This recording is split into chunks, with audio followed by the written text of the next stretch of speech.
परीक्षित पूछते हैं कि गुरुदेव, आपने भगवान के इतने सुंदर सुंदर चरित्र बताए, भगवान ने कितनी सुंदर लीलाएं की, तो भगवान को दीनबंधु कहते हैं। तो दीनबंधु क्यों कहते हैं? क्या भगवान ने कभी किसी दीन पर दया की है? दीनबंधु क्यों कहा गया है भगवान को? तब सुखदेव जी को ध्यान आता है, किनका? सुदामा जी का।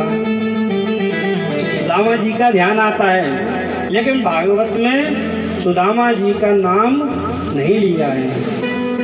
अनुमोदन करके बुलाया गया है पर नाम लिया नहीं गया है। पर हमें तो नाम लेके बताना पड़ेगा, नहीं आप लोग समझोगे कैसे?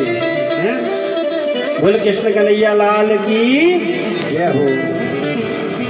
कहते हैं कि दीनबंधु नाम इसलिए पड़ा क्योंकि सुदामा पे भगवान ने दया की थी। दीनों पर दया करने से भगवान का नाम दीनबंधु पड़ा है। परिचय बोले भगवान ही सद्य, भगवान के चरित्र अलग अलग हैं।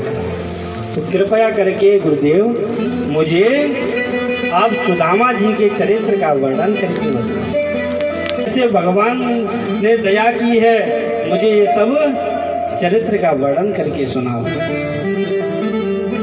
कृष्णस्यासीन मुखा कश्चित् ब्राह्मणो ब्रह्मवेत्तमः विरक्त इंद्रियार्थेषु प्रशांतात्मा जितेन्द्रिया।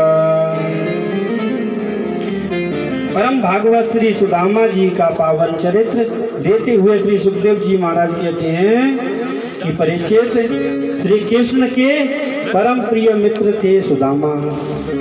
ऐसा चरित्र का वर्णन कर रहे हैं कि सुदामा भगवान के परम प्रिय मित्र थे। सुदामा जी के बारे में बता रहे हैं और कह रहे हैं कि वो इतने संतुष्टि ब्राह्मण हैं कि कुछ भी नहीं है, फिर भी कभी उन्होंने कुछ मांगा नहीं है। सुदामा जी के बारे में श्री सुखदेव भगवान बता रहे हैं कि विरक्त इंद्रियार्थेषु, अपनी इंद्रियों से विरक्त हैं, उन्हें कुछ चाह नहीं है। लेकिन उनकी जो धर्म पत्नी जी हैं सुशीला है। दरिद्रासीद मानसा वेवमाना वेगम्य च। कहते हैं कि सुशीला दरिद्र हैं। क्यों दरिद्र हैं? क्योंकि उनकी मनोकामनाएं हैं, उनकी चाहतें बनी हुई हैं। इसलिए भगवान कहते हैं, सुखदेव भगवान, कि वो दरिद्र हैं। कि दरिद्र कौन होता है?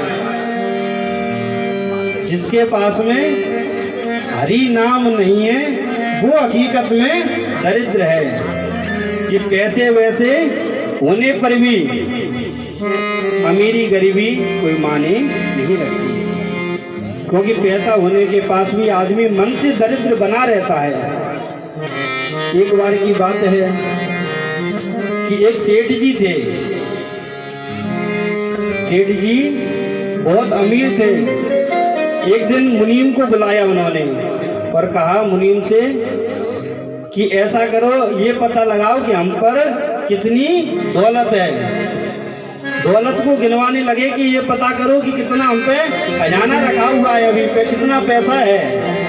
मुनीम ने कहा कि सेठ जी, आप पर थोड़ा बहुत तो पैसा है नहीं, मुझे 2-3 दिन का टाइम दीजिए, मैं सारा हिसाब लगाकर बता दूंगा आपको।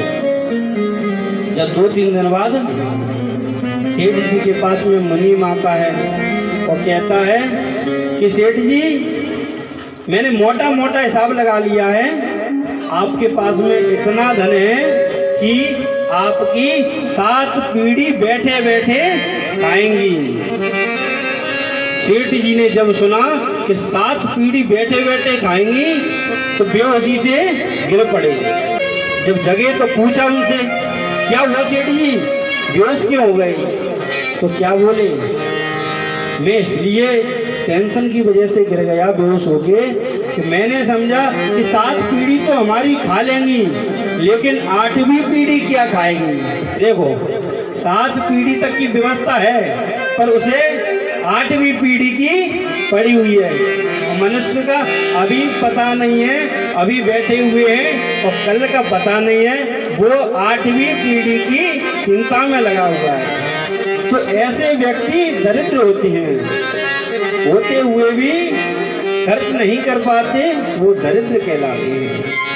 मन से दरिद्र होते हैं, पैसा भले ही है पर मन उनका दरिद्र ही बना हुआ है। तो सुशीला दरिद्र कहलाई है। और सुदामा विरक्त इंद्रियार्थेषु प्रशांत आत्मा जितेंद्रिय, संत महात्माओं की उपाधि दी गई है।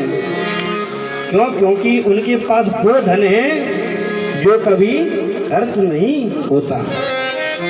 जैसे अलग अलग देशों में अलग अलग पैसे चलते हैं। अमेरिका में चले जाओ डॉलर चलते हैं, दुबई में चले जाओ रिदम चलते हैं, और कनाडा में चले जाओ तो कुछ और। ऐसे ही अलग अलग देशों में अलग अलग तरह की पैसे चलते हैं। अपने भारत में गांधी छाप चलते हैं। तो सब जगह के लिए अलग अलग रुपयों की व्यवस्था करनी पड़ती है। अमेरिका गए तो ये वाले पैसे हमारे नहीं चलेंगे, हमें डॉलर ही लेना पड़ेगा, तब वहाँ पे जाके हम खर्चा कर पाएंगे। तो जैसे ही इस मृत्यु लोक से हमको जाना है और भगवान के पास में ये वाले पैसे नहीं चलते हैं। भगवान के पास जाके तो हरि नाम ही चलता है, भगवान के गुणगान ही चलते हैं। बोलिए जय श्री राधे। हरि का भजन करो, हरि है हमारा